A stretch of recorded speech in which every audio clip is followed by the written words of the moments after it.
Efectivamente, el gobernador, yo lo escuché en boca del ministro Giordano, plantea él: cuidemos a los cordobeses.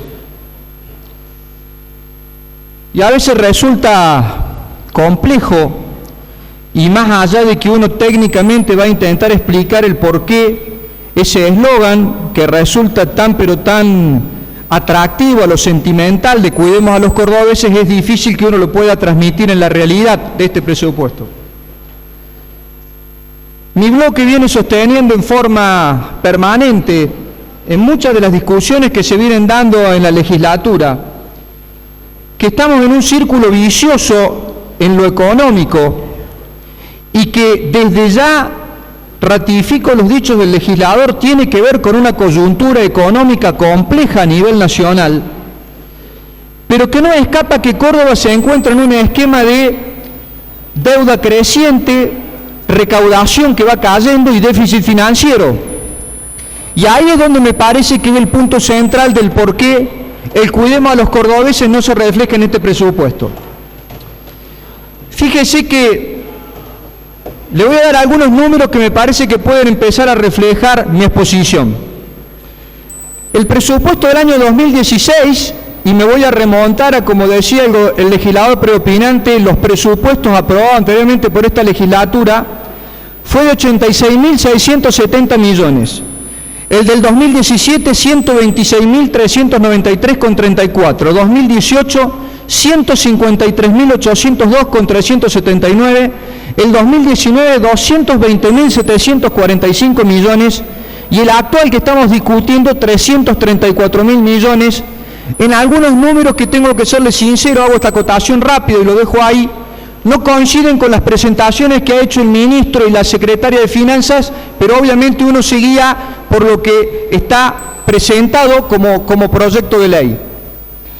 Este incremento que se viene dando en forma sucesiva de los montos de los presupuestos tienen obviamente dos elementos que lo componen. Uno es la coparticipación nacional.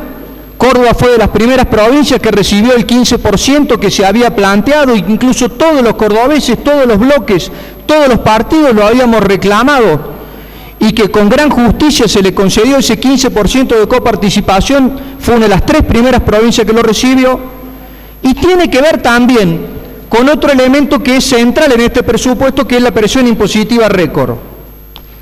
¿Y por qué le hablo de presión impositiva fiscal, presión fiscal récord? Es un porcentaje obviamente de impuestos, tasas, fondos, porque también tiene que ver con los fondos específicos, que cobra el Estado provincial en relación a lo que es su Producto Bruto Geográfico. Y en ese sentido vale la aclaración a hacerlo. Córdoba en los últimos 10 años, yo le hablé de los últimos 5 presupuestos, ha duplicado ese valor. La presión fiscal de Córdoba está en un 9,7, muy superior a lo que es Santa Fe y Buenos Aires.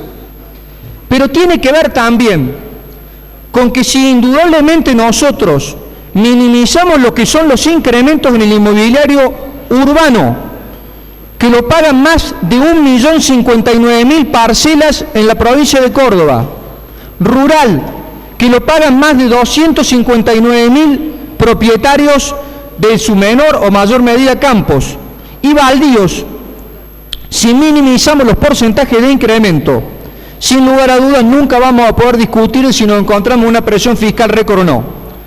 Decir que el urbano va del 41% al 93%, aunque el 90/93, que diría el legislador, es el 0,2% de las propiedades de la provincia, no es un tema menor, presidente. Decir que el urbano se va a incrementar del 46 al 77%, es haber tenido la bola mágica, presidente, cuando el año pasado nos adelantamos a plantear que este año íbamos a volver a tener una presión impositiva récord para el campo. Pero el ministro Busso plantea que hay que cuidar el campo. Yo le quiero avisar a los compañeros legisladores, no estamos precisamente cuidando el campo. Pero fíjese que el presupuesto también tiene algunos elementos que vale la pena mencionar. Y lo voy a hacer en forma veloz, rápida, para cumplir con lo pactado. Por obligaciones que tenemos en la Ley de Responsabilidad Fiscal, ya podemos saber cuál va a ser la proyección de recursos para el 2021 y para el 2022. Y ahí también le vuelvo a dar una mala noticia a los cordobeses. Vamos a volver a tener incrementos importantes en los inmobiliarios. Claramente, la provincia tiene dos pilares en los cuales bajo ningún punto de vista va a dejar de lado: el endeudamiento y la presión fiscal récord. Y tiene que ver también, porque esa presión fiscal viene acompañado, y en esto, discúlpenme que disienten los valores, decir que la planta de personal de la provincia se incrementó, como nos dijo el ministro, en un 0,2%. Seguramente se está refiriendo a la planta de personal permanente, que en el año 2016 eran 98.505 personas y en el 2019 99.600. Nosotros contabilizamos más de 130.000 agentes en sus diferentes modalidades contractuales, presidente. Y sería muy bueno tener mayor información. Eso también es calidad institucional. Tener un debate de presupuesto donde podamos tener mayor cantidad de números y poder preguntarle al ministro de dónde sale ese número de 0,2, donde simplemente porque es un 0,2 en el incremento de personal y hubo un 1% de incremento de la población estamos todos contentos, no creo que nos sirva. Déjenme que les explique el por qué la provincia es deficitaria. El año pasado nos tomamos el tiempo, hoy no lo vamos a hacer, pero lo vamos a tratar de explicar de la forma más clara posible. Tratamos de explicar un número que afortunadamente ya en este debate está fuera de discusión. Nos llevó 2 presupuestos tratar de hacer entender que el ahorro corriente que el ministro nos planteaba como la solución mágica que tenía la provincia para su endeudamiento y para encarar su plan de obra público no era tal. Lo manifestábamos el año pasado en un cuadro que exponíamos y planteábamos claramente que cuando uno hace ingreso corriente menos ahorro corriente, la cifra del año pasado eran 48.478 millones de pesos como ahorro corriente. Este año es superior, es 65.378 millones. Fíjese que la inversión real directa presupuestada en obras, lo dijo bien el legislador, supera los 45.000 millones de pesos. ¿Cuál es el problema? Cuando ese ahorro corriente, como ha sido en los sucesivos presupuestos, uno empieza a aplicar lo que son ingresos de capital, gastos de capital, intereses de deuda, el mismo se reduce sustancialmente a 24.979 millones de pesos. De un presupuesto de 334.000 millones de pesos, nos quedan 24.979 millones para gasto. Le repito el número de la inversión real directa, que es la inversión en obra pública que tanto manifiesta este gobierno, que es el leitmotiv de cuanto presupuesto tratamos en esta legislatura. Le aclaro, bienvenida a la obra pública, 45.317 millones. Simplemente le hago este número. ¿Por qué? El endeudamiento público que queremos aprobar en este presupuesto ya no son los 46.508 millones del año pasado, son 105.072 millones de pesos. Pregunto, si el plan de obra pública es 45.317, pero tuve un ahorro corriente de 24.000, ¿a dónde van los 105.000 que estoy pidiendo? Claramente, presidente, lo vamos a volver a repetir. Bienvenida a la obra pública, pero no nos engañemos con los cordobeses. No toda la deuda que se pide es deuda que va a obra pública, también va a gastos corrientes. Y quiere que le diga la verdad, los números son tiranos. Con un 52% en personal, que no es un porcentaje elevado, pero si usted me va a decir que solamente creció un 0,2, es inevitable que se utilice esta provincia de deuda para gasto corriente, porque aparte, y con esto le cierro este concepto, lo gráfico del gráfico, valga la redundancia, que está en el presupuesto, a la vista y la mira de todos, es que cuando usted analiza el ahorro, el gasto corriente, el resultado económico de la administración central que no ejecuta obra pública, de los organismos descentralizados y las agencias que ejecutan el 80% de la obra pública, el déficit de la provincia es de menos 32.245 millones de pesos. Reitero para que el concepto quede claro. La deuda que solicita la provincia es de más de 100.000 millones de pesos. La obra pública que el presupuesto autoriza a la provincia es de 45.000 millones de pesos. El ahorro corriente que tiene la provincia es de 25.000 millones de pesos. La provincia destina deuda para gastos corrientes. Déjeme seguir con otro concepto que me parece que es importante que quede claro. No nos ha resultado claro el tema de los fondos específicos. Nosotros venimos planteando hace un importante tiempo a través del bloque la necesidad que los municipios reciban lo que por la ley 8663 le corresponde. Fue un debate importante que se planteó en diferentes instancias y leyes que se han planteado en la legislatura. Y tiene que ver con la masa de recursos que se distribuyen automáticamente. El ministro nos dio la muy buena noticia, y ahí fuimos e interpretamos, que esa masa de recursos que se reparte automáticamente ya no tenía más fondos específicos. Por eso que se incrementaba de 31.839 a 47.898. Con una explicación que no suena económicamente la más lógica, pero que sí tenía un análisis desde la simpleza de la solidaridad.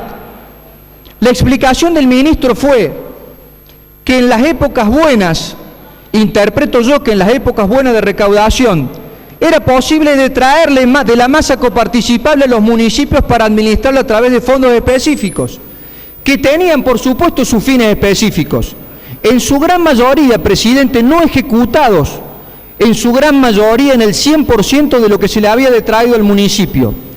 Y ese debate nosotros lo dimos, porque planteábamos que lo más interesante era que los intendentes recibieran hasta el último peso que les correspondía por coparticipación, porque era la forma que teníamos de que el tejido social, los cordobeses, tuvieran mucha más cercanía en la solución del problema y era donde estaban los intendentes. Entre el 2007 y el 2017, los fondos específicos que esta provincia autorizó, ejecutó no en su 100%, sino en un porcentaje, sumaron 25.000 millones de pesos, a razón de 5.000 millones de pesos de recursos para los municipios que no fueron ejecutados a través de la masa coparticipable.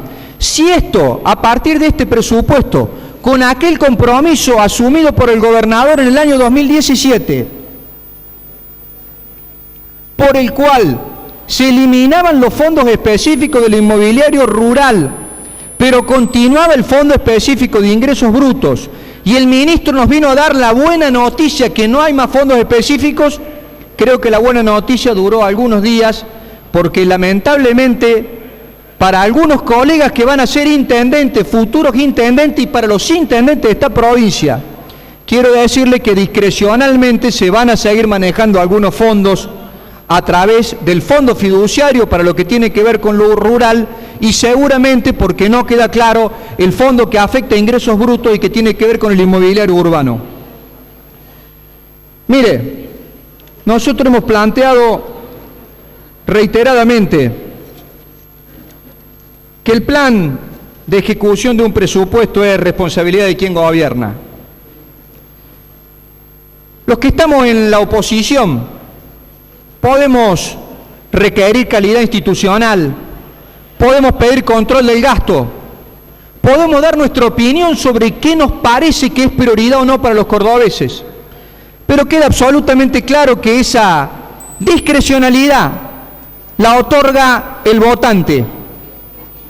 Y este modelo, presidente, este modelo de endeudamiento, de presión fiscal récord, que en parte se vuelca a la obra pública y en parte al gasto corriente, yo no le puedo negar que ha sido exitoso. Tristemente le tengo que decir que ha sido exitoso. Errores propios de la oposición, malas estrategias políticas, falta de visibilidad en poder explayar algunos temas que creíamos que eran de importancia o que creemos que son de importancia para el cordobés, aciertos del oficialismo del gobernador en su política pública. Seguramente es un cóctel de razones. Si no nos vamos a insistir en reclamar, en un presupuesto de 334.000 millones de pesos, donde en el 2018 el presupuesto para gasto social eran 10.500 millones de pesos. El año pasado, el eje central de ese presupuesto fue que se iba a 18.090 millones de pesos. Y este año son 29.000 millones de pesos, el 9% de un presupuesto completo, presidente. en una situación indudablemente no culpa de Córdoba, complicada en lo económico y lo social, y no nos parece correcto, presidente. Déjeme que le diga una cosa, si de los 45.100 millones de pesos de obra pública, algo más se destinara a los proyectos que tienen que ver con el financiamiento de lo social, ni siquiera nos pondríamos a discutir si el plan de obra pública tiene que ver con más circunvalación, más rutas, más caminos, que bienvenidos para Córdoba, pero por supuesto que exigiríamos más vivienda. Pero le quiero decir claramente y con seguridad, no discutiríamos el plan de obra pública si supiéramos que la ayuda social llega con más firmeza a los cordobeses. Es probable que nos tengamos que olvidar de un puente o dos puentes más, algunos kilómetros de carretera, pero que tengamos la certeza que en esta coyuntura económica y social, que sin lugar a dudas no hago responsable a la provincia, la ayuda social para todos los cordobeses, y auguro que en la segunda lectura podamos mejorarlo, presidente, previa audiencia pública, sea mayor. Muchas gracias, presidente.